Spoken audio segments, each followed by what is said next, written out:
মাশায়েখের কথা কি কোরআনে আছে নাকি? আমি বলি নামাজের কথা তো আল্লাহ কোরআনে বলেন নাই, আল্লাহ তো বেহেশতের কথা কোরআনে বলেন নাই, দুজখের কথা কোরআনে বলেন নাই।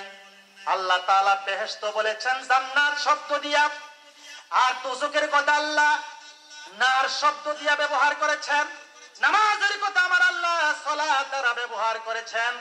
আর হক্কানি উলামায়ে কেরামদের কথা, পীর মাশায়েখদের কথা আমার আল্লাহ তাআলা ওয়াকুনু মা'আস সাদিকিন দ্বারা ব্যবহার করেছেন। জোরে জোরে কন্না আল্লাহু আকবার। সেজন্য হক্কানি উলামায়ে কেরাম পীর মাশায়েখদের সাথে আমাদের সংস্পর্শ থাকতে চাই। জোরে কোন ঠিক কিনা? পীর মনে করেন দুই প্রকার। কয় প্রকার?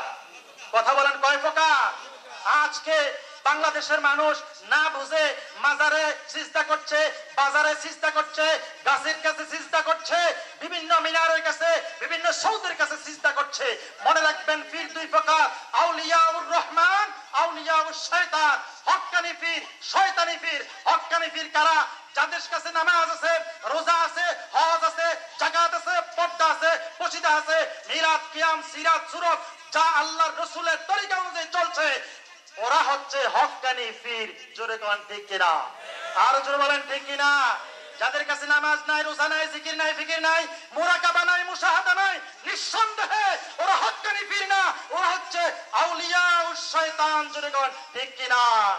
বিশেষ করে মনে রাখবেন জনপুর, ফুরফুরা, সারসিনা, সোনাকান্দা, ধামতি, আড়াইবাড়ি, বানিয়াপাড়া এই সমস্ত হক দরবারগুলো হচ্ছে আসাদ্দু বায়াদাম মিনাল লাবান, দুধের চাইতে স্পষ্ট এবং স্বচ্ছ পরিষ্কার। জোরে কোন ঠিক কিনা? আর জোরে বলেন ঠিক কিনা? মনে রাখবেন হক্কানি পীর আর হক্কানি দরবার চিনার উপায় হচ্ছে যেই দরবারের সাথে মাদ্রাসা থাকবে, আলেমের সংখ্যা বেশি থাকবে, মনে করবেন ওটাই হচ্ছে হক্কানি পীর এবং মাশায়েখদের দরবার। জোরে কোন ঠিক কিনা?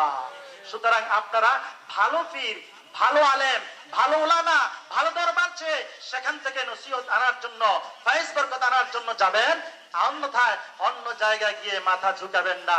দেখেন মুসলমান, আমরা কত বড় বোকা হয়ে গেছি। একটা গরু যখন খাবার খায়, খাবারের কাছে মাথা ঝুঁকায়। একটা মুরগি যখন খাবার খায়, খাবারের কাছে মাথা ঝুঁকায়। একটা হাঁস যখন খাবার খায়, পাখি যখন খাবার খায়, খাবারের কাছে মাথাটা ঝুঁকায়। কিন্তু আরশ আজিমের মালিক আল্লাহ তাআলা মানুষের কপালটাকে এত পবিত্র রেখেছেন, জায়গায় জায়গায় মাথা নত করার জন্য আল্লাহ দেন নাই।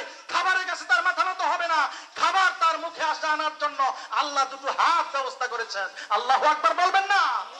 ইচ্ছা হচ্ছে, উদ্দেশ্য হচ্ছে তার মাথাটা খাবারের কাছে ঝুঁকবে না, তার মাথাটা ঝুঁকবে একমাত্র আমি আল্লাহর আরশ আজিমের মালিক আল্লাহর কুদরতি কদমে। জোরে কোন আল্লাহু আকবার। তাহলে জান্নাতে পাবার প্রথম শর্ত হচ্ছে মুসলমান হতে হবে। মুসলমান মানে হচ্ছে আত্মসমর্পণকারী। যতক্ষণ পর্যন্ত আত্মসমর্পণ করব না, এই বিষয় নিয়ে আলোচনা করতে অন্তত 2-4-5 ঘন্টা সময়ের দরকার। আপনারা যারা, আমি কাছাকাছি যারা আছে, বারাইপুর ভুইয়াবাড়ি জামে মসজিদে আমি নামাজ পড়াই। আমি বেশি দূরের মানুষ না, আমি এই ইউনিয়নের মানুষ, কমলাপুর বাড়ি আমার। আমার আব্বার নাম মাওলানা আব্দুল মালেক। সুতরাং আমি প্রতি সপ্তাহে বারাইপুর ভুইয়াবাড়ি জামে মসজিদে নামাজ পড়াতে আসি। যাদের সময় হয়, সুযোগ হয়, ফাঁকে ফাঁকে আপনার সেখানে যাবেন, আমি আলোচনা শুনিয়ে থাকবো। তবে আর 5 মিনিট কথা বলবো। আল্লাহ তাআলা মুসলমানদেরকে বলেছেন মুসলমান নর এবং নারীর জন্য হচ্ছে আল্লাহর ক্ষমা। জোরে কোন সুবহানাল্লাহ। 2 নম্বরে আল্লাহ বলছেন ওয়াল মুমিনিনা ওয়াল মুমিনাত, বিশ্বাসী নর এবং নারী তাদের জন্য আল্লাহ তাআলা রেখেছেন জান্নাত। সুবহানাল্লাহ বলবেন না? তারপরে আল্লাহ তাআলা বলেছেন ওয়াল কানিতিনা ওয়াল কানিতাত, আনুগত্যশীল নর এবং নারীর জন্য আল্লাহ রেখেছেন জান্নাত। ওয়াস সাদিকিনা ওয়াস সাদিকাত, আল্লাহ তাআলা সত্যবাদী নর এবং নারীর জন্য জান্নাত রেখেছেন। ওয়াস সাবিরিনা ওয়াস সাবিরাত, ধৈর্যশীল নর এবং নারীর জন্য। ধৈর্যের আমাদের দরকার আছে নাকি নাই? জোরে বলে আছে নাকি নাই? মনে রাখবেন বীর সেই ব্যক্তি যেই ব্যক্তির রাগের সময় রাগ দমন করে। কুস্তি খেলায় কিংবা মল্ল যুদ্ধে পরাস্ত করার কাউকে নাম বীর নয়। রাসূলুল্লাহ বলছেন লাইসা শাদীদু বিসসুরা ইন্নামা শাদীদু ইয়ামলিকু নাফসাহু মিনকাল গাদাব। মল্ল যুদ্ধে কিংবা কুস্তি খেলায় কাউকে পরাস্ত করার নাম সে প্রকৃত বীর নয়। প্রকৃত বীর হচ্ছে, সুপুরুষ হচ্ছে যেই ব্যক্তি রাগের সময় রাগ দমন করে। আল্লাহু আকবার বলবেন না? রাসূলুল্লাহ সাহাবীকে তালিম দিলেন, ইকদিব, তুমি তোমার রাগকে দমন করো, এটা তোমার জন্য বড় তালিম। ভাইরা আমার, রাসূলুল্লাহ এমন ধৈর্যশীল ছিলেন, রাসূলুল্লাহ দিনের দাওয়াত পৌঁছাতে যেতেন। তায়েফের জমিনে রাসূলুল্লাহ গিয়েছেন দিনের দাওয়াত পৌঁছানোর জন্য। তায়েফবাসী রাসূলুল্লাহকে তার বিনিময়ে পাথর নিক্ষেপ করেছেন। ভাইরা আমার, যারা তায়েফ গিয়েছেন নিশ্চয়ই দেখেছেন রাসূলুল্লাহর নামে একটা মসজিদ আছে, মসজিদে রাসূল। বুড়ির বাড়ির কাছে তায়েফের পাহাড়ের নিচে আমি নিজ চোখে দেখে এসেছি, রাসূলুল্লাহ যখন নামাজের জন্য মসজিদের ভিতরে যাইতেন, কাফের মুশরিকেরা পাহাড় থেকে রাসূলুল্লাহকে পাথর দিয়ে আঘাত করার জন্য প্রস্তুতি নিয়েছেন। ভাইরা, আমরা চিনলাম না রাসূলকে, আমরা চিনলাম না। আরবের পাহাড়ের বালিকোনা পর্যন্ত আমার রাসূলকে চিনেছে।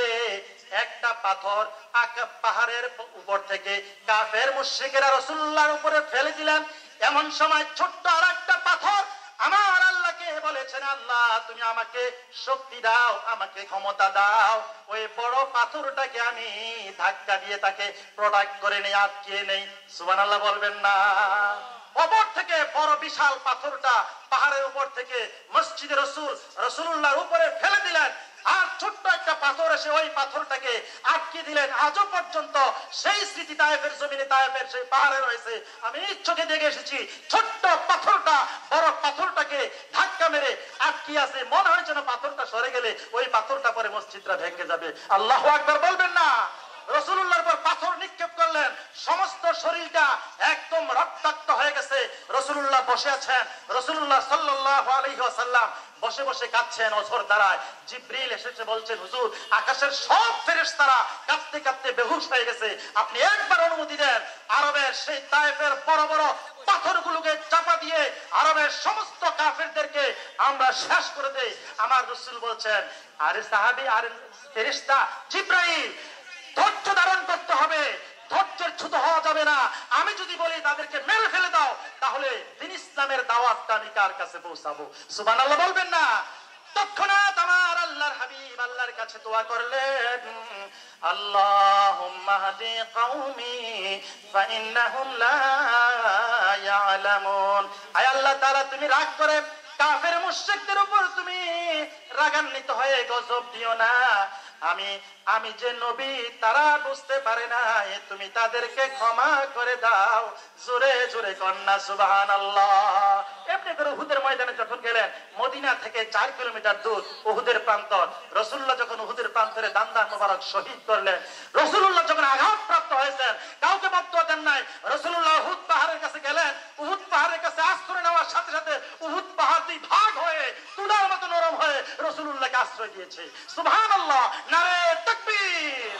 রাসূলুল্লাহর সেই স্মৃতি এখনো সেখানে আছে। আর সবচেয়ে মজার ব্যাপার হলো, আশ্চর্য কথা হলো, তায়েফ উহুদের ময়দানে রাসূলুল্লাহ দান্দান মোবারক শহীদ করেছে যেই কাফেররা, লিখে রাখেন আর জেনে রাখেন, সবচেয়ে মজার ব্যাপার হলো ওই কাফেরের বংশ এখনো আছে। কিয়ামত পর্যন্ত যতদিন ওই কাফেরের বংশ থাকবে, অতদিন পর্যন্ত কোন কাফেরের আর কোনদিন দাঁত উঠবে না। জোরে কোন আল্লাহু আকবার। এখন পর্যন্ত সেই কাফের সম্প্রদায়ের দাঁত উঠে না, একমাত্র নূর নবীর নূরের দাঁতকে শহীদ করার কারণে। জোরে বল আল্লাহু আকবার। রাসূলুল্লাহর উপর অনেক নির্যাতন এসেছে, রাসূলুল্লাহ ধৈর্য ধারণ করলেন। রাসূলুল্লাহ বলছেন যে, আল্লাহ বলছেন ওয়াস-সাবিরিনা ওয়াস-সাবিরাত, ধৈর্যশীল নর এবং নারী। এভাবে 10 শ্রেণীর কথা বলে আল্লাহ বলেছেন, আ'আদ্দাল্লাহু লাহুম মাগফিরা, আল্লাহ পাক তাদের জন্য রেখেছেন ক্ষমা, ওয়া আজরান আযীমা, মহান প্রতিদান। প্রতিদান হচ্ছে আল্লাহর জান্নাত। উচ্চ কণ্ঠে একটা আওয়াজ দিয়ে বলেন মারহাবা, আর জোরে কোন মারহাবা। আল্লাহ তাআলা আমাদের সকলকে সূরা আহজাবের একটি আয়াতের কয়েকটি পয়েন্টের উপর যে কথা বলেছি, কথাগুলো ইখলাসের সাথে আমাদের সকলকে আমলে বাস্তবায়িত করার তৌফিক ভিক্ষা দান করুন। সকলে বলি আল্লাহুম্মা আমিন। ওয়া আখিরু দাওয়ানা আলহামদুলিল্লাহি রাব্বিল আলামিন। বিশেষ করে বারাইপুর দাখিল মাদ্রাসা, দারুস সুন্নাত ইসলামিয়া দাখিল মাদ্রাসায় ওয়াজ দোয়ার মাহফিল আয়োজন করা হয়েছে আগামী 26/12/2024 ডিসেম্বরের 26 তারিখ। সেখানে প্রধান বক্তা হিসেবে থাকবেন হযরত মাওলানা এনামুল হক আজাদী সাহেব, প্রচার সম্পাদক তাহরিকে খতমে নবুয়ত বাংলাদেশ। সেখানে আমিও থাকবো, আর অন্যান্য উলামায়ে কেরামগণ থাকবেন। আপনাদের সেখানে দাওয়াত। আল্লাহ তাআলা আমাদের সকলকে কবুল করুন, মঞ্জুর করুন। আল্লাহ রাব্বুল আলামিন আমাদের সকলকে দিন ইসলামের জন্য কবুল আর মঞ্জুর করুন। ওয়া আখিরু দাওয়ানা আলহামদুলিল্লাহি রাব্বিল আলামিন। আসসালামু আলাইকুম ওয়া রাহমাতুল্লাহি ওয়া বারাকাতুহু।